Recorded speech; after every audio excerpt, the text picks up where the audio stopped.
Halo sobatku dimanapun kalian berada, jadi di video saya kali ini saya berkesempatan mewawancarai Kak Imam, salah satu sobat saya, adik kelas saya, penerima beasiswa MIPI Busan tahun 2016. Dan video ini saya akan membagikan kisah perjuangan mendapatkan beasiswa ke luar negeri, atau lebih tepatnya ke Jepang, dan bagaimana sih tips cara mempersiapkan untuk mendaftar beasiswa ke luar negeri buat kalian yang masih SMA. Jadi tetap ikuti video saya kali ini karena pastinya akan seru bersama Kak Imam, anak teknik mesin di Bauran Institute of Technology, dan pastinya akan ada banyak informasi yang menarik dan tentunya bermanfaat buat kalian para pencari beasiswa ke luar negeri, khususnya ke Jepang. Dan pertama-tama saya akan membagikan jawaban kenapa sih saya dan Kak Imam memilih beasiswa ke Jepang. Berikut videonya.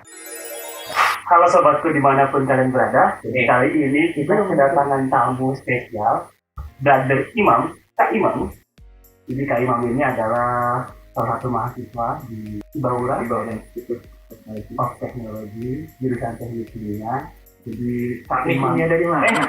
Tekniknya saya, teknik mesin. Sorry. Jadi dia ini, Kak Imam ini penerima beasiswa MIPI tahun 2016. Jadi pertama, kenapa pilih Jepang? Kenapa nggak negara lain? Kenapa waktu itu milihnya Jepang? Memang dari guru BK-nya sendiri mempromosikan untuk ke Jepang, dan jika dibandingkan dengan negara-negara lain, beasiswa untuk yang ke Jepang ini lebih banyak dan juga bagian besar mengcover semua kebutuhannya gitu. Ah, masa sih? Ya, jadi dari itu ya saya mencoba mengikuti jejak kakak-kakak kelas saya saja untuk mencoba kuliah ke Jepang. Jadi begitulah jawaban kenapa kami, saya dan Kak Imam memutuskan untuk mencari beasiswa ke Jepang. Jadi dilihat dari videonya, yang pertama di SMA kami sudah banyak siswa senior angkatan sebelumnya yang mendapat beasiswa ke Jepang, dan beasiswa ke Jepang ini salah satu beasiswa yang cukup lancar dan cukup besar dan mencakup seluruh biaya kebutuhan dari mulai sekolah sampai kebutuhan sehari-hari. Jadi kita tidak perlu pusing memikirkan kekurangan biaya atau mencari tambahan biaya lainnya, sehingga kita bisa fokus untuk kuliah selama kita mendapatkan beasiswa ini.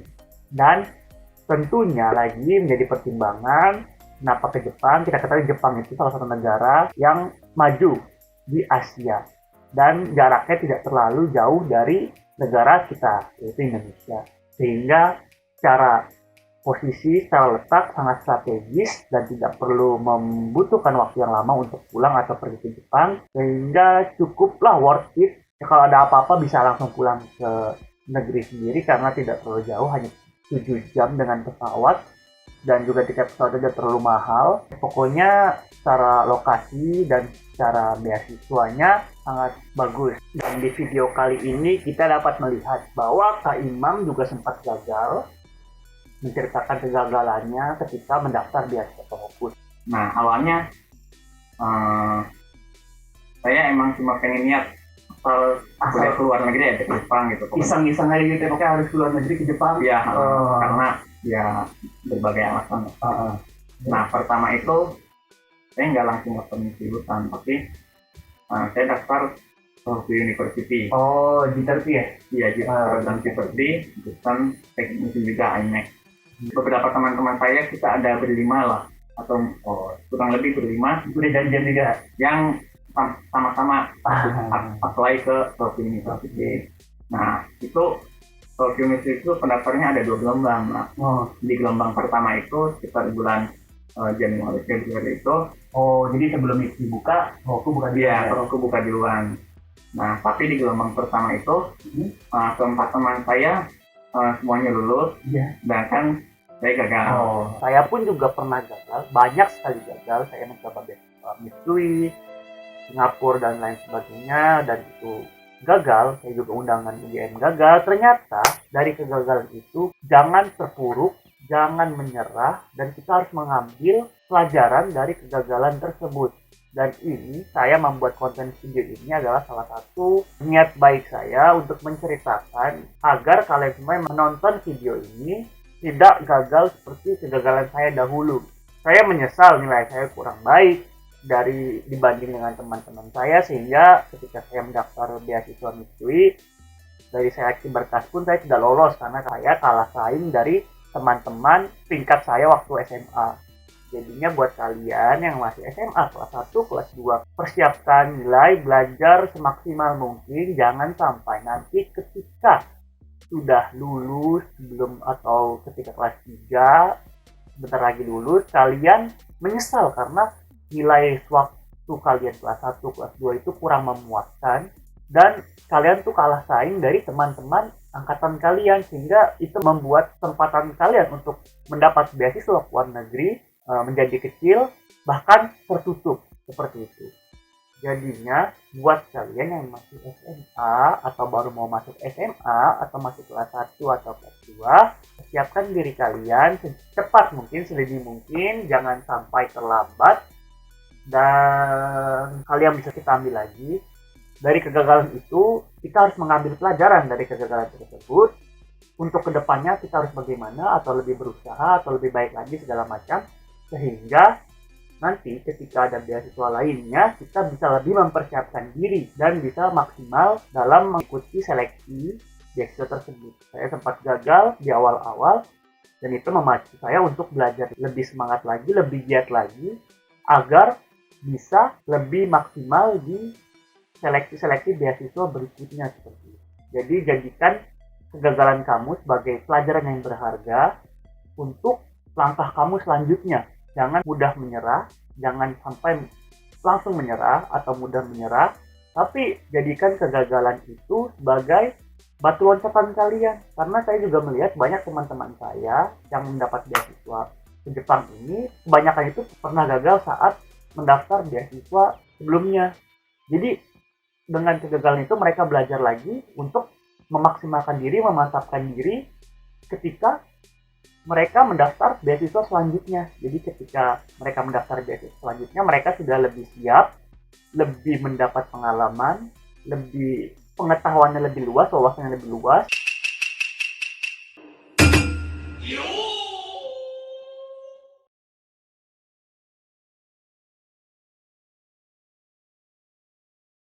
Yang pertama itu kan seleksi berkas ya. Di seleksi berkas ini memang nilai rapor kita yang menjadi patokannya. Minimalnya tertulis syaratnya di situ ya kalau biasanya 80 ya. Tapi kalau cuma minimal aja peluangnya agak susah ya. Makanya berarti untuk nyiapin ini sebenarnya harusnya dari kelas awal masuk SMA. Iya. Karena untuk menyiapkan nilai rapor yang bagus. Jadi untuk daftar ke Mitsui buat kalian yang masih SMA nih, belajar yang rajin itu rata-rata ya dari kelas 1 sampai kelas 3 gitu. Nilai rapor kelas 1, 2 dirata-ratain. Pokoknya dirata-ratain atau diakumulasiin harus di atas 8 10. Saya emang dulu berapa sih ya? Kira-kira 90? Udah lupa juga. 90? Oh ya mungkin ada. Oh, jadi buat kalian yang mau daftar Mitsui, jangan lupa nilainya harus di atas 90 biar lebih lolos berkas. Karena saya dulu nggak lolos Mitsui saya. Karena dari sekian banyak itu langsung dipotong menjadi sekitar 180-an orang untuk lanjut ke tahun dia cuma 5 kan, tahun saya itu ada 10 orangan gitu angkatan saya yang daftar. Nilai saya mungkin di bawah mereka kan, jadi saya ngambil gitu. Mungkin gara-gara nilai jelek ya, karena saya juga belum nonton. Oh ternyata nilainya itu harus bagus gitu. Jadi jangan lupa belajar yang rajin dari sekarang buat kalian yang masih SMA, perbaiki nilai karena jangan sampai menyesal ya. Kalau lainnya tipsnya buat sukses ada lagi ya. Kemudian jadi yang penting ya jangan lewat deadline, terus masing-masing itunya diisi dengan benar. Jadi memang ini tips untuk mendaftar setiap beasiswa itu kita harus benar-benar lihat persyaratannya apa saja, kita cermati satu-satu, kita bikin checklistnya kalau perlu, kurang apa, yang perlu dimaksimalin gimana, kalau misalnya bikin esai, bikin jauh-jauh hari.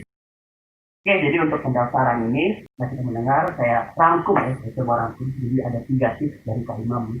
Yang pertama, benar-benar kalian cari, niatin kalian mau daftar beasiswa mana sih, kalian baca itu persyaratan apa aja. Dan kalian yang kedua itu harus siapkan itu persyaratannya, kalau bisa dari dini ya, dari cepat-cepat mungkin, apakah itu ada nilai atau segala macam rekomendasi atau nilai TOEFL segala macam. Dan yang ketiga, jangan lupa setelah kalian cek persyaratan dan sudah lengkap nilai kalian atau persyaratannya, kalian buat checklistnya, kalian kirim cepatnya, jangan melebihi deadline. Kalau bisa jauh-jauh hari dari deadline, misalnya nanti ada berkas yang kurang atau apa dari itu kalau berkas kurang itu mungkin saja nggak tahu. Ya mungkin kalau saya pas next itu saya langsung datang nggak ngirim, jadi langsung dipikir sama itu gitu. Karena staffnya lulusan SMA saya. Jadi orang lebih gitu. Jadi ini berlaku bukan cuma beasiswa misteri saja, tapi yang lain mungkin ada kasus seperti itu. Jadi kita sediakan setiap payung seluruhnya. Jadinya benar-benar kita udah siapin syarat dari awal-awal, nilai juga benar, tapi finalisasinya pas ngirim terkendala kan sayang banget ya. Gitu. Jadi seperti itulah 3 tips dari saya dan Kak Imam untuk kalian yang ingin mendaftar beasiswa ke luar negeri. So, yang pertama, mulai dari sekarang kalian cari informasi sebanyak-banyaknya tentang beasiswa ke luar negeri, tentukan tujuan kalian, dan yang kedua, persiapkan diri kalian sedini mungkin, entah itu nilai kalian, atau surat-surat rekomendasi dan lain-lain, sehingga nantinya ketika beasiswa itu dibuka, kalian sudah siap dan bisa mengikuti seleksi berkas beasiswa tersebut dengan mudah dan lancar. Dan tentunya yang ketiga, jangan sampai kalian menunda-nunda proses pengiriman berkas-berkas tersebut. Kirimlah berkas-berkas beasiswa tersebut secepatnya, sedini mungkin. Jangan sampai ditunda-tunda, apalagi mendekati hari deadline. Jadi intinya kirim berkas secepat-cepatnya, jangan sampai ditunda-tunda. Oke? Terima kasih buat kalian yang sudah menonton video saya kali ini bersama Kak Imam, penerima beasiswa Mitsui tahun 2016. Buat kalian yang suka dengan video saya kali ini, jangan lupa like, comment, share, dan subscribe channel saya FM. Dan bocoran di video saya selanjutnya, saya akan membagikan tips bagaimana mempersiapkan diri kita untuk mengikuti seleksi ujian tulis beasiswa ke luar negeri atau ke Jepang. So, jangan sampai ketinggalan dan dukung terus channel saya FM. Ditunggu ya. Dadah!